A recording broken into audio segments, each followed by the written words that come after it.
Hello दोस्तों, आप सभी का स्वागत है हमारे इस यूट्यूब चैनल SBC लंडाल पर। तो जैसा कि आप लोग देख रहे होंगे स्क्रीन पर कि आज हम लोग एक इम्पॉर्टेंट टॉपिक नेशनल इनकम के बारे में पढ़ने वाले हैं। ठीक है, तो नेशनल इनकम से रिलेटेड बहुत सारे क्वेश्चंस एग्जाम में आता है, जैसे कि GDP हो गया, GNP हो गया, NDP हो गया, NNP हो गया। ठीक है, तो ये सब से क्वेश्चंस आता है। तो चलिए आज हम लोग क्लास स्टार्ट करते हैं।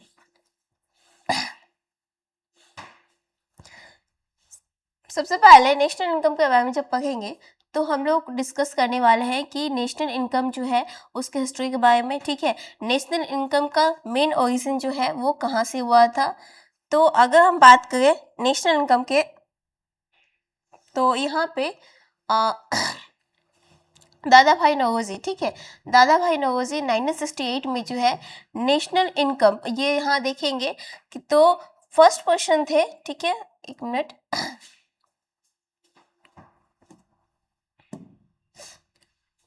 ये फर्स्ट क्वेश्चन थे, ठीक है, जिन्होंने नेशनल इनकम के बारे में जो है बताए थे। ठीक है, फर्स्ट क्वेश्चन अगर बोला जाएगा कौन थे, तो दादा भाई नौरोजी थे।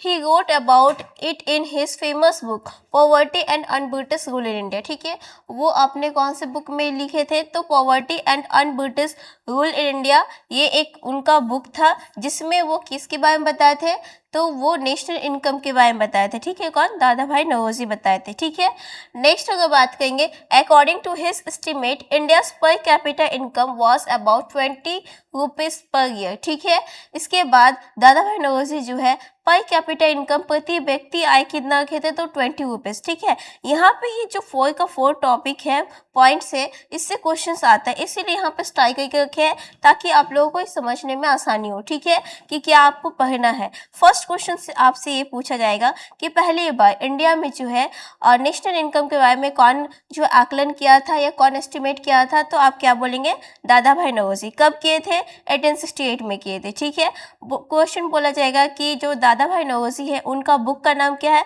तो क्या बताएंगे, poverty and un-British rule in India. ठीक है, उसके बाद अगर क्वेश्चन ये पूछा जाएगा कि दादा भाई नौरोजी जो है वो आपने किस बुक में जो है नेशनल इनकम के बारे में बताए थे, तो आप क्या बताएंगे, poverty and un-British rule in India, इसी बुक में जो है नेशनल इनकम के बारे में जिक्र किए थे। कौन, तो दादा भाई नौरोजी। ठीक है, नेक्स्ट क्वेश्चन आपसे ये पूछा जाएगा कि दादा भाई नौरोजी जो है वो पर कैपिटा इनकम कितना रखे थे, प्रति व्यक्ति आय, तो 20 रुपीज रखे थे।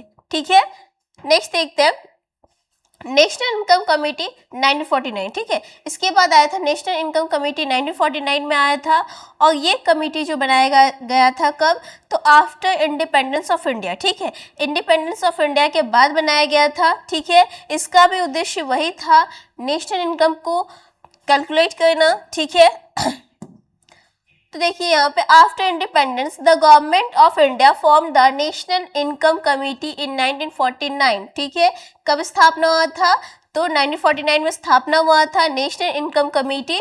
ठीक है, और अगर बोलेंगे द कमेटी चेयरमैन, यहाँ पे बहुत इंपॉर्टेंट है कि कमेटी का जो चेयरमैन वो कौन बने थे, तो प्रोफेसर PC महालनोबिस। ठीक है, कौन सा कमेटी का, तो यहाँ पे national income committee, national income committee का चेयरमैन कौन बने थे, PC महालनोबिस बने थे। और उसके अलावा 2 और मेंबर्स थे, कौन कौन थे, तो DI गॉडगिल। ठीक है, गॉडगिल आपको याद रखना है, और VK आरवी राव। ठीक है, VK आरवी राव, ये 2 पर्सन थे जो कि नेशनल इनकम जो कमेटी है उसका अन्य सदस्य बोलेंगे तो वो थे। लेकिन चेयरमैन क्वेश्चन पूछा जाता है एग्जाम में, आपको याद रखना है कौन बनाया गया था, किसको बनाया गया था, तो PC महालनोबिस को बनाया गया था। The committee submitted its report इन 1954। काफी इंपॉर्टेंट है, कमेटी जो है अपना रिपोर्ट कब पेश की, तो 1954 में। स्थापना हुआ था 1949 में, पेश कब किया गया था, रिपोर्ट कब दिया गया था, तो 1954 में, जिसमें वो बताया था कि एक परमानेंट जो है ऑर्गेनाइजेशन, ठीक है, नेशनल इनकम के लिए एक परमानेंट ऑर्गेनाइजेशन का स्थापना किया जाए। ठीक है, नेक्स्ट देखते हैं, इसके बाद आया सेंट्रल स्टैटिस्टिकल ऑर्गेनाइजेशन, CSO। ठीक है, CSO को फुल फॉर्म कई बार पूछ लेता है, और नहीं तो पता है क्या एग्जाम में क्वेश्चन कैसे आता है, मीन्स सेंटेंस आपको दे दिया गया है। ठीक है, उसके बाद आपको ऑप्शन में दे देगा CSO, NSSO। ठीक है, फिर जाकर एक और होता है FSO होता है, तो इस टाइप से दे देगा। अब आपको शॉर्ट फॉर्म पता ही नहीं है, फुल फॉर्म पता ही नहीं है, तो आप क्वेश्चन का आंसर जानते वक्त भी गलत कर देंगे। इसलिए क्या होता है ना, जब भी इस टाइप से वर्ड आपको दिखे कहीं पर भी तो आपको तुरंत उसको याद कर लेना है। चाहे आप हिंदी मीडियम स्टूडेंट हैं तो आप हिंदी में उसको पढ़ लीजिए, इंग्लिश मीडियम में तो इंग्लिश को पढ़ लीजिए, ठीक है। तो CSO का ये फुल फॉर्म था सेंट्रल स्टैटिस्टिकल ऑर्गेनाइजेशन। स्थापना कब हुआ था? 1954 में, ठीक है। 1954 में जो है क्या था, नेशनल इनकम कमेटी अपना रिपोर्ट दी थी, ठीक है। उसी टाइम इसका स्थापना भी हुआ था। Based on the committee recommendation the central statistical organisation CSO was established in 1954। Establish कब हुआ था? 1954 में हुआ था। It started the regular calculation of India's national income, ठीक है। Regular calculation of India's national income को हर साल जो है ये कैलकुलेट करता था। Today this work is done by the national statistical office NSO। काफी इंपॉर्टेंट है, इसको एकदम याद ही रखना है, बहुत इंपॉर्टेंट है कि अभी जो प्रेजेंट में बोलेंगे, ठीक है, नेशनल इनकम का जो कैलकुलेशन है, ठीक है, कौन करता है? तो अभी प्रेजेंट में बोलेंगे नेशनल इनकम को कैलकुलेशन कौन करता है? National statistical office NSO। लेकिन पहले अगर बात किया जाएगा, ठीक है, तो सेंट्रल स्टैटिस्टिकल ऑर्गेनाइजेशन जो है CSO करता था, ठीक है। अभी उसका नाम चेंज कर दिया गया है, अभी पोजीशन किसी और को दे दिया गया, ठीक है। समिति की सिफारिश पर जो है 1954 में केंद्रीय सांख्यिकी संगठन की स्थापना किया गया, ठीक है। इसने भारत की राष्ट्रीय आय का नियमित वार्षिक आकलन, ठीक है, वार्षिक आकलन शुरू किया। एवरी ईयर जो है नेशनल इनकम को कैलकुलेट किया जाएगा। आज ये कार्य जो है राष्ट्रीय सांख्यिकी कार्यालय NSO द्वारा किया जाता है। अभी कौन करता है? नेशनल इनकम को कैलकुलेट कौन करता है? NSO करता है, राष्ट्रीय सांख्यिकी कार्यालय करता है। नेक्स्ट देखते हैं। अब यहाँ से हम लोग का स्टार्ट होता है, ठीक है, नेशनल इनकम का बहुत इंपॉर्टेंट टॉपिक, ठीक है। सबसे पहले हम लोग जब नेशनल इनकम को पढ़ेंगे तो पढ़ने का सीक्वेंस जो है आप लोग को ऐसे ही याद रखना है ताकि आपको हमेशा याद रहे। ऐसा नहीं कि अभी पढ़ लिए तो याद है फिर तुरंत भूल गए, ठीक है। आपको सीक्वेंस में कैसे याद रखना, अगर हम लोग यहाँ पे स्टार्ट किए GDP, ठीक है, अगर GDP पढ़े तो उसके साथ हम लोग क्या पढ़ेंगे? NDP पढ़ेंगे, ठीक है। ये 1 नंबर पॉइंट। GDP जब भी आप पढ़ गए तो उसके साथ NDP को पढ़िए, ठीक है।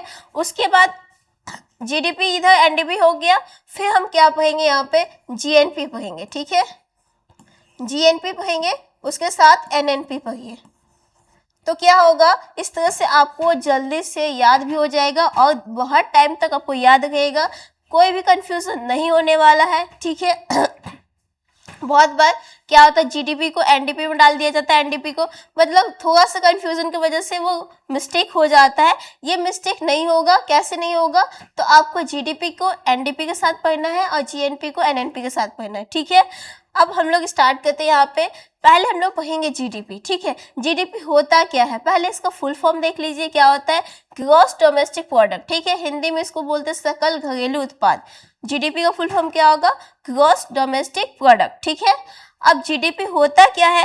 तो देखिए यहाँ पे GDP refers to the total market value, ठीक है। यहाँ पे क्या वर्ड आया? Total market value of all final goods, ठीक है।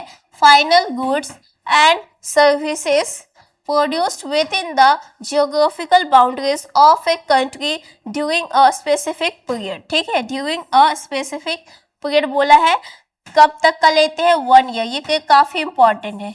ये 1 ईयर के अंदर का जितना भी अगर बोलेंगे फाइनल गुड्स एंड सर्विस, ठीक है, जो प्रोड्यूस्ड हो रहा है उसको हम लोग क्या बोलते हैं? GDP कहते हैं। अब GDP होता क्या है? देखिए, जैसे कि हम मान लेते हैं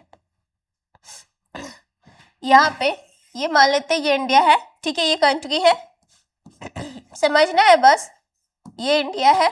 अब इंडिया के अंदर जितना भी फैक्ट्री है, जितना भी इंडस्ट्री है, जो भी मान लेते हैं वो फॉरेन का कोई भी पर्सन यहाँ पे आया है, वो यहाँ पे फैक्ट्री लगाया है, ठीक है। अब यहाँ पे इंडिया में जो है प्रोडक्शन हो रहा है, ठीक है। अदर्स कंट्री, फॉरेन कंट्री का पर्सन आया है, यहाँ पे फैक्ट्री लगाया है, यहाँ के लोगों को रोजगार मिल रहा है, ठीक है।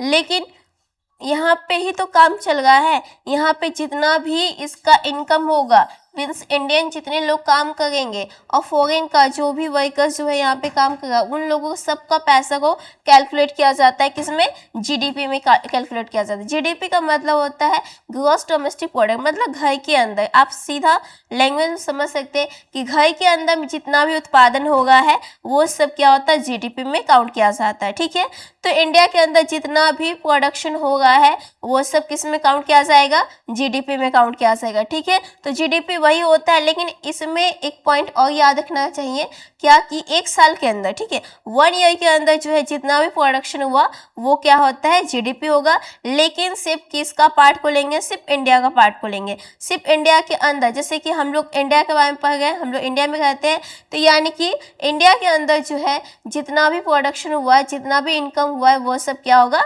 जीडीपी में आएगा। ठीक है, इसके बाद अगर हम देखें, इसका फॉर्मूला काफी इंपॉर्टेंट है और आपको एग्जाम में डायरेक्ट ये पूछ लेता है। ठीक है, जीडीपी इक्वल टू, ये छोटा देखने में लग रहा है, ठीक है, लेकिन क्वेश्चन आपको ऐसे दे देता है, ये वाला रहता है, तो आपको पहले शॉर्ट में याद रखना है, फिर उसको बोलते क्या है उसका नेम भी याद रखना है। ठीक है, ये फॉर्मूला है किसका, जीडीपी निकालने का फॉर्मूला होता है। अब यहाँ देखिए, सी जो है, सी का मतलब क्या होता है, कंजप्शन होता है, जितना कंजप्शन किए, उपभोग किए हैं वो। आई से क्या होगा, इन्वेस्टमेंट होगा, निवेश, जितना इन्वेस्टमेंट किया जाएगा वो। ठीक है, जी से क्या होगा, गवर्नमेंट एक्सपेंडिचर। ठीक है, गवर्नमेंट जितना भी पैसा खर्च कर रही है वो सारा आएगा किसमें, जी में। अब एक्स क्या होता है, एक्स मीन्स एक्सपोर्ट और एम मीन्स क्या होता है, इम्पोर्ट होता है। ठीक है, तो आपको एग्जाम में डायरेक्ट कैसे दे देगा, यहाँ पे लिख देगा कंजप्शन, इन्वेस्टमेंट, गवर्नमेंट एक्सपेंडिचर, ठीक है, एक्सपोर्ट माइनस इम्पोर्ट। ठीक है, तो आपको ऐसे याद रखना है, और अगर ऐसे भी देता है सिंपल शॉर्ट में देके तो और इजी है आपको याद रखना। ठीक है, तो इसमें क्या याद रखना है कि जो कंजप्शन होता है, इन्वेस्टमेंट होता है और गवर्नमेंट एक्सपेंडिचर होता है, सबको एडिशन करेंगे। ठीक है, और एक्सपोर्ट से इम्पोर्ट को माइनस कर देंगे, तो मेरा क्या आ जाएगा, जीडीपी आ जाएगा। ठीक है, इसका एग्जांपल्स देख लेते हैं। इफ इंडिया प्रोड्यूसेस कार, ठीक है, अगर इंडिया जो है कार प्रोड्यूस कर रही है, food, clothes and IT service with in its boundaries, ठीक है, sorry it's borders in a year, border मतलब वही कंट्री के भीतर। ठीक है, कुछ भी प्रोड्यूस कर रही है, the total value of this is India GDP, और उसका जितना भी टोटल वैल्यूज आएगा वो सब क्या होगा, इंडिया का जीडीपी होगा। ठीक है, वो सब क्या होता है, इंडिया का जीडीपी होता है। की पॉइंट देख लेते हैं, GDP focuses only on domestic within country, ठीक है, within country means country के अंदर production whether done by Indian और फॉरेन कंपनीज। यहाँ पे वही पॉइंट दिया गया है कि इंडिया के भीतर, इस बाउंड्री के भीतर जितना भी प्रोडक्शन हो रहा है, जितना भी प्रोड्यूस हो रहा है सामान, तो ये सब क्या होगा, जितने भी इनकम हो गए हैं वो सब इंडिया का जीडीपी कहलाएगा। अब उसमें चाहे वो इंडियन का हो या फॉरेन कंपनीज हो, ठीक है, इंडियन कंपनीज हो या फिर फॉरेन कंपनीज हो, दोनों का जो इनकम है वो उसको काउंट किया जाता है जीडीपी में। ठीक है, तो आई होप यहाँ तक समझ में आ गया होगा। अब हम लोग पढ़ेंगे एनडीपी के बारे में। ठीक है, वो जीडीपी बस इतना ही था कि कंट्री के भीतर जितना प्रोडक्शन होगा वो सब जो है जीडीपी में काउंट किया जाएगा। ठीक है, इसमें फॉरेन का जो है अलग से हम लोग बस कंट्री के भीतर को ही वाला जो भी पार्ट है, जितने भी कंपनीज है, जो भी फैक्ट्रीज है, ठीक है, वही सब को लेते हैं। NDP full form net domestic product, शुद्ध घरेलू उत्पाद। ठीक है, तो एनडीपी क्या होता है, NDP is obtain by subtracting depreciation. ठीक है, आपको बस यहाँ पे डेफिनेशन में यही वर्ड याद रखना है, क्या करते हैं इसमें, डेप्रिसिएशन को जो है वो घटाते हैं, सब्ट्रैक्टिंग करते हैं एनडीपी निकालने के लिए। Wear and tear of capital assets from GDP, किससे घटाएंगे, सब्ट्रैक्ट करेंगे जीडीपी से। ठीक है, जीडीपी से अगर हम लोग डेप्रिसिएशन को माइनस करते हैं तो मेरा क्या आएगा, एनडीपी आएगा। ठीक है, क्या आएगा, एनडीपी। एनडीपी का यहाँ पे फॉर्मूला दिया हुआ है, आपको याद रखना है, NDP equal to GDP minus depreciation. ठीक है, जितना भी मूल्य ह्रास हुआ है, जितना भी डेप्रिसिएशन हुआ, उसको जीडीपी से माइनस कर दो तो क्या आ जाएगा, मेरा एनडीपी आ जाएगा। डेप्रिसिएशन मतलब क्या होता है, means the loss of value, loss in value of capital goods like machines, buildings etcetera due to use और टाइम। ठीक है, तो मूल्यह्रास का मतलब क्या होता है, मशीन हो गया, इमारत हो गया, ये सब में जो मूल्य घटाव होता है, ठीक है, डेप्रिसिएशन होता है, उसको हम लोग क्या बोलते हैं, ठीक है। डेप्रिसिएशन का मतलब हो जाएगा जैसे कि हम कह सकते हैं कि मान लेते हैं कोई वस्तु जो बनाया गया, ठीक है, अब वो जितना अमाउंट में बनाया गया था वो सारा सेल नहीं हो पाया, कुछ जो है बच गया, ठीक है। तो वो जो कुछ बच गया, लेकिन वो एक ही साल के अंदर बनाया गया था ना, जैसे मान लेते 2024 में जो सामान बना था, ठीक है, अभी चल रहा है ये अक्टूबर चल रहा है, तो अक्टूबर से लेकर 10 अक्टूबर तक हम काउंट करेंगे, तो जो भी सामान जो बच गया अभी तो सेल नहीं हुआ, ठीक है, तो वो क्या हुआ, वो उसको सामान का जो प्राइस है उसको माइनस करना होगा, वो तो क्या हो गया, उसको हम लोग किस में काउंट करेंगे, डेप्रिसिएशन में, ठीक है। या फिर हम इसको ऐसे कह सकते हैं जैसे कि कोई सामान का कीमत जो है घट जाता है, ठीक है। अब मान लेते वो ज़्यादा पुराना हो गया, जैसे आप देख सकते हैं कि वैशाख का मंथ में जो है वो सेल लगता है, सेल लगता है तो वहाँ पे क्या न्यू क्लोथ्स को निकाला जाता है, नहीं निकाला जाता है, वो जो भी कपड़ा जो बहुत साल से मतलब रखा मतलब पका हुआ है, थोड़ा सा उसमें कलर में चेंजेस आया, कुछ भी चेंजेस हुआ, ठीक है, तो वो सारा जो वेस्ट है उसको निकाल के एक बार में सेल कर दिया जाता है, ठीक है। तो ये क्या होता है, उसमें उसका कीमत जो है वो घट जाता है, इसी को बोलते हैं डेप्रिसिएशन कहते हैं, ठीक है। एग्जाम्पल इसका देखते हैं, जीडीपी इक्वल टू क्या होता है, जीडीपी, इसको डेप्रिसिएशन जो है मतलब एनडीपी हम लोग कैसे निकालेंगे, तो 5000 करोड़ एंड डेप्रिसिएशन 500, ये एग्जाम्पल्स दिया गया है कि अगर हम लोग जीडीपी लेते हैं, मतलब मानते हैं कि मेरे पास जो जीडीपी है वो 5000 करोड़ है, ठीक है, और डेप्रिसिएशन कितना रुपीस का हुआ, तो 500 रुपीस का डेप्रिसिएशन हुआ है, तो जीडीपी से अगर हम लोग डेप्रिसिएशन को माइनस करते हैं, मेरा आ जाएगा एनडीपी आ जाएगा, तो मेरा जो बोलेंगे एनडीपी कितना हुआ, 4500 करोड़ का हुआ, ठीक है, कितना होगा, 4500 करोड़ जो है क्या है, एनडीपी है, नेट है, नेट डोमेस्टिक प्रोडक्ट है, ठीक है। तो ये ऐसे निकलता है, NDP tells us net value of production, ठीक है, एनडीपी जो है वो क्या बताता है, नेट वैल्यू ऑफ प्रोडक्शन, कितना शुद्ध जो है वो उत्पाद हुआ है, उसका प्रोडक्शन हुआ है, तो इसको बताता है कौन, एनडीपी, ठीक है। नेट वैल्यू ऑफ प्रोडक्शन को बताता है क्या, NDP, with in the country after removing depreciation, ये कब बताएगा, जब तक हम लोग डेप्रिसिएशन को माइनस नहीं करेंगे तो हम लोग से मतलब हम लोग एनडीपी नहीं निकाल सकते हैं, एनडीपी निकालने के लिए कंपलसरी है कि डेप्रिसिएशन को माइनस करना होगा, ठीक है। इसके बाद हम लोग देखते हैं जीएनपी, फुल फॉर्म होता है ग्रॉस नेशनल प्रोडक्ट, ठीक है, सकल राष्ट्रीय उत्पाद।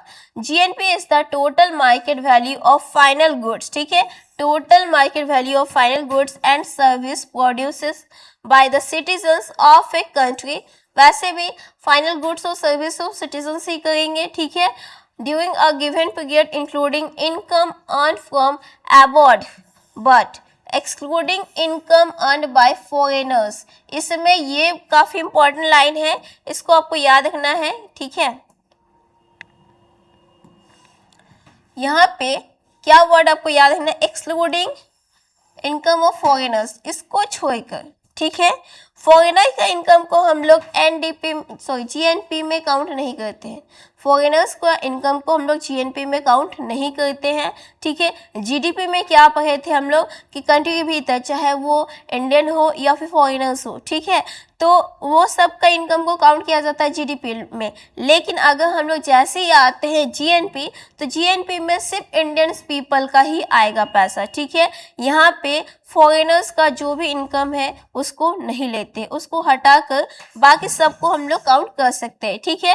यहाँ पे जीएनपी वो कुल बाजार मूल्य है जो किसी देश के नागरिकों द्वारा, मतलब इंडियंस का ही पैसा होना चाहिए, ठीक है, चाहे वो इंडियन जो है इंडिया में काम कर रहा तो उससे इनकम आ रहा, या फिर इंडियन मान लेते हैं कि फॉरेन गया है, ठीक है, मान लेते यूएसए है, चाइना में, कहीं पे भी वो काम कर रहा, तो वहाँ पे जो उसका इनकम हो रहा है उस पैसा को काउंट किया जाता है, किसमें, जीएनपी में काउंट किया जाता है, चाहे वो इंडिया के भीतर हो, ठीक है, चाहे वो इंडिया का बाहर हो, लेकिन वो पर्सन कहाँ का होना चाहिए, वो इंडियन होना चाहिए, यहीं का होना चाहिए। फॉरेनर्स का इनकम को जीएनपी में काउंट नहीं करते, ठीक है। फॉरेनर्स का अगर इनकम को काउंट किया जाता है तो किसमें, जीडीपी में काउंट करते हैं, क्योंकि जीडीपी अगर किसी कंट्री का अच्छा होता है तो वो देश जो है काफ़ी ग्रो माना जाता है, ठीक है, कि वो देश जो है विकास कर रहा है। लेकिन अगर किसी देश का जो किसी कंट्री का अगर जीडीपी खराब हुआ, मतलब उसमें ऐसा कहा जाता है कि जीडीपी उसका कम है, यानी कि वो देश जो है वो मतलब कहेंगे कि विकास नहीं कर रहा, वो स्टेबल हो गया है, मतलब आगे वो पीछे की तरफ बढ़ रहा है, ठीक है। तो ऐसे देख सकते हैं। तो जीडीपी जो है वो कंट्री के लिए काफ़ी इंपॉर्टेंट होता है, ठीक है। जीडीपी कंट्री के लिए काफ़ी इंपॉर्टेंट होता है, जीडीपी हमेशा बढ़ते रहना चाहिए, ठीक है। तो जीएनपी क्या होता है अभी बता दिए। जीएनपी जो है सिर्फ और सिर्फ क्या बोलेंगे, इंडियन का ही इनकम को काउंट करेंगे, चाहे वो इंडिया में पैसा वो जो अर्निंग कर रहा है या फिर फॉरेन में, ठीक है। नेक्स्ट देखते हैं इसका फॉर्मूला। हाँ, फॉर्मूला काफ़ी इंपॉर्टेंट होता है क्योंकि एग्जाम में ऑलवेज फॉर्मूला पूछा जाता है, ठीक है। जीएनपी इक्वल टू क्या होगा, जीडीपी, ठीक है, इसमें जीडीपी को लेंगे plus income earn by national abroad, ठीक है। जो भी इनकम जो है पर्सन वो एबोर्ड से इनकम कर रहा है, income earn by foreigners with in the country, और जो भी फॉरेनर्स जो है वो कंट्री के अंदर जो अर्न कर रहा है इसको माइनस कर देंगे तो मेरा क्या आ जाएगा, जीएनपी आ जाएगा, ठीक है। जीडीपी प्लस जीडीपी में ही एडिशन करना है किसका, फॉरेनर्स जो है जो इंडिया के अंदर जो काम करे उसका जो इनकम है, ठीक है, फॉरेनर्स इनकम और इंडियंस इनकम, ठीक है। इंडियन इनकम से फॉरेनर इनकम को माइनस कर देंगे, उसके बाद जीडीपी में ऐड कर देंगे तो मेरा क्या आ जाएगा, जीएनपी आ जाएगा, ठीक है। और इस पूरा लाइन को अगर हम स्किप करके डायरेक्ट हम एक वर्ड बोल सकते हैं क्या, net factor income from abroad, ठीक है। Net factor income from abroad, ये क्या होता है, यही आपका है, इतना लिखने की जरूरत नहीं है, इसी को जीडीपी में बस ऐड कर दीजिए, आपका जीएनपी आ जाएगा। इसका एग्जांपल क्या है, इफ एन इंडियन इंजीनियर, ठीक है, अगर कोई इंडियन इंजीनियर है वर्क्स इन द यूएसए, कहाँ पे वर्क कर रहा है, यूएसए में कोई काम कर रहा है, ठीक है, एंड सेंड्स मनी होम, ठीक। अगर कोई इंजीनियर जो है वो काम कहाँ कर रहा है, यूएसए में काम कर रहा है, ठीक है, और वो अपना पैसा जो है घर भेजता है, ठीक है, that income is added to India's GNP, उसका इनकम को हमेशा किस में ऐड करेंगे, जीएनपी में ऐड करेंगे, ठीक है। उसका जितना भी इनकम हुआ वो क्या हुआ, जीएनपी में हुआ, ठीक है। की पॉइंट इसका देख लेते हैं, GNP focuses on nationality Indians anywhere in the world, ठीक है, नेशनलिटी को ये बताता है कौन, जीएनपी। इसके बाद हम लोग देखते हैं एनएनपी। एनएनपी का फुल फॉर्म क्या होता है, नेट नेशनल प्रोडक्ट, शुद्ध राष्ट्रीय उत्पाद, ठीक है। NNP is the total market value of final goods, यहाँ पे भी सब total market value of final goods and services produced by a nation citizens, जैसा उसमें हम लोग देखे थे एनडीपी में, सेम टू सेम वैसे ही एनएनपी होता है, ठीक है। फाइनल गुड्स का वैल्यू को लेते हैं लेकिन नेट लिया जाता है आफ्टर डिडक्टिंग डेप्रिसिएशन, इसमें डेप्रिसिएशन को माइनस करेंगे तो मेरा क्या आएगा, आपका एनएनपी आएगा। जैसे कि हम लोग वहाँ देखे थे जो जीडीपी था, यहाँ लिखते हैं जो जीडीपी था, ठीक है, जीडीपी का डेफिनेशन, अगर हम उसके बाद एनडीपी देखें तो एनडीपी का मतलब क्या था कि जीडीपी में से अगर हम डेप्रिसिएशन को माइनस करते हैं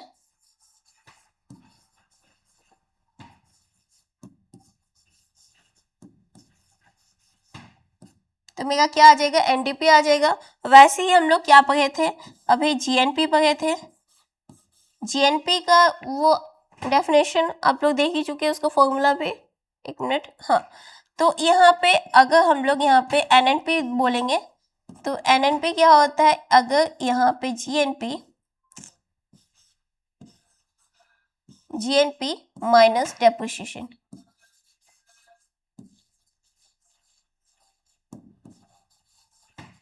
इसको याद रखना काफी इजी है क्योंकि जब जीडीपी और एनडीपी बोले थे एक साथ पढ़ने के लिए, जीएनपी एनएनपी एक साथ पढ़ने के लिए, जो जीडीपी होता है उसी में से अगर डेप्रिसिएशन माइनस कर देंगे, एनडीपी आ जाएगा। और जो जीएनपी होता है, एनएनपी निकालना है आपको, तो जीएनपी में से डेप्रिसिएशन को माइनस कर दीजिए, ठीक है।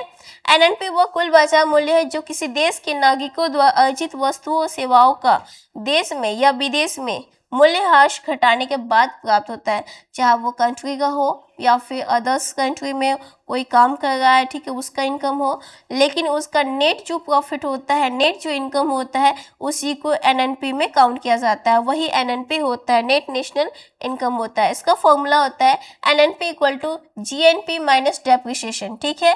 जैसे एग्जांपल यहाँ दिया गया, अगर जीएनपी मेरा 60,000 करोड़ है और डेप्रिसिएशन कितना का होगा, 400 करोड़ का डेप्रिसिएशन हो रहा है, तो एनएनपी क्या हो जाएगा, 6,000 सॉरी, यहाँ 60,000 पढ़ लिए थे ना, 6,000 था, ठीक है।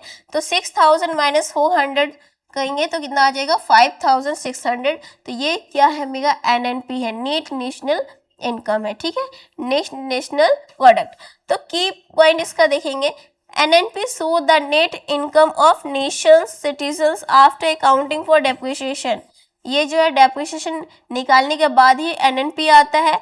When NNP is measured at factor cost, अगर एनएनपी को जो है हम लोग फैक्टर कॉस्ट पर मेजर करेंगे, it is known as national income. काफी इंपॉर्टेंट है, कभी कभी ये भी पूछ लेता है कि एनएनपी को जो है नेशनल इनकम कहा जाता है, ये याद रखिएगा, एनएनपी को ही नेशनल इनकम कह सकते हैं, ठीक है। अब इसका शॉर्ट समरी देख लेते हैं कि इसको याद कैसे रखेंगे, ठीक है। तो यहाँ पे कॉन्सेप्ट दिया हुआ है, आपको यहाँ याद रखना है जीडीपी, फुल फॉर्म आपको याद ही होना चाहिए, GDP gross domestic product, GNP बोलेंगे तो ग्रॉस नेशनल प्रोडक्ट, ठीक है, एनडीपी का net domestic product, NNP net national product. इसका फॉर्मूला काफी इंपॉर्टेंट है, जीडीपी का पहले सी से क्या बताए थे, कंज्यूमर बताए थे, कंज्यूम, ठीक है, आई से इन्वेस्टमेंट, जी से गवर्नमेंट एक्सपेंडिचर, उसके बाद एक्स से क्या था, एक्सपोर्ट था, एम से क्या था, इम्पोर्ट था, ठीक है। और ये जो है ये काफी इंपॉर्टेंट है, फोकस कहाँ होता है, विद इन कंट्री, कंट्री के भीतर, ठीक है, कंट्री के अंदर जितना भी आपका इनकम ऑफ सोर्सेस है, इनकम होगा है, वो सब जीडीपी में काउंट होगा। इसके बाद था जीएनपी, तो इसमें जीडीपी होगा प्लस एनएफआईए, ठीक है, जीडीपी भी होगा प्लस एनएफआईए, यानी कि जो इंडियन है उसका इनकम और जो फॉरेनर है उसका इनकम, ठीक है, इंडियन इनकम में से फॉरेनर इनकम में से इनकम को माइनस कर देंगे तो मेरा क्या आ जाएगा, नेट आ जाएगा, ठीक है। तो एनएफआईए आ जाएगा। और ये जो है ये किस में होता है, तो सिटीजन्स वर्ल्ड वाइड, ठीक है, सिटीजन्स वर्ल्ड वाइड मतलब आप कह सकते हैं यहाँ पे नॉट ओनली वन कंट्री, अगर किसी भी कंट्री का आपको जीएनपी को काउंट करना है, ठीक है, यहाँ पे जीएनपी को काउंट करना है, यानी कि कंट्री, जिस भी कंट्री का काउंट कर रहे हैं तो उस कंट्री का जो भी पर्सन है, ठीक है, अब वो मान लेते हैं हम लोग इंडिया को ही लेते हैं, तो इंडियन जो है, ठीक है, यहाँ का जो इंडियन का पैसा उसको लेंगे और जो फॉरेन में काम करेगा उसका इनकम को लेंगे, दोनों को उसी को काउंट करते हैं किसमें, जीएनपी में। इसीलिए कहा गया यहाँ पे वर्ल्ड वाइड, क्योंकि ये सिर्फ एक जगह के भीतर का नहीं होता है, ठीक है, सिर्फ एक ही कंट्री का नहीं होता है, वो हो सकता है कि 10 कंट्री में इंडियंस जो है जॉब कर रहा हो, या फिर अदर्स बहुत सारे कंट्री में भी है, ठीक है, तो इसीलिए वर्ल्ड वाइड कहा गया है। एनडीपी देखेंगे, नेट डोमेस्टिक प्रोडक्ट, ठीक है, तो इसमें क्या होगा, जीडीपी में से डेप्रिसिएशन को माइनस कर देंगे, मेरा एनडीपी आ जाएगा। जीडीपी में से डेप्रिसिएशन को माइनस करते हैं तो क्या आता है, एनडीपी आता है, ठीक है। Within country after depreciation, लेकिन इसमें जो है आपको डेप्रिसिएशन को माइनस करना इंपॉर्टेंट है एनडीपी निकालने के लिए। एनएनपी, जीएनपी में से डेप्रिसिएशन को माइनस करेंगे तो मेरा एनएनपी आ जाएगा। सिटीजन्स आफ्टर डेप्रिसिएशन, ठीक है, तो यहाँ पे कंट्री के जो बोलेंगे कि जैसे कि आप पढ़े थे यहाँ पे जीडीपी पढ़े थे, क्या होता है कि इंडिया के भीतर, इंडिया के अंदर जो है, चाहे वो इंडियन हो या फिर फॉरेनर्स हो, उन दोनों का पैसा को काउंट किया जाता है, उन दोनों को इनकम को काउंट किया जाता है जीडीपी में। और अगर मान लेते हैं यही चीज़ जो है, अगर हम उसको माइनस कर देंगे, किसका, फॉरेनर्स का डेप्रिसिएशन को माइनस कर देंगे, तो वो क्या आ जाएगा, मेरा यहाँ पर एनडीपी आ जाएगा, ठीक है। तो आज के लिए बस इतना ही है। आई होप आप लोगों को क्लास जो है समझ में आया हो, और अगर क्लास पसंद आया तो प्लीज़ चैनल को सब्सक्राइब कीजिए, लाइक कीजिए और शेयर कीजिए। Thank you.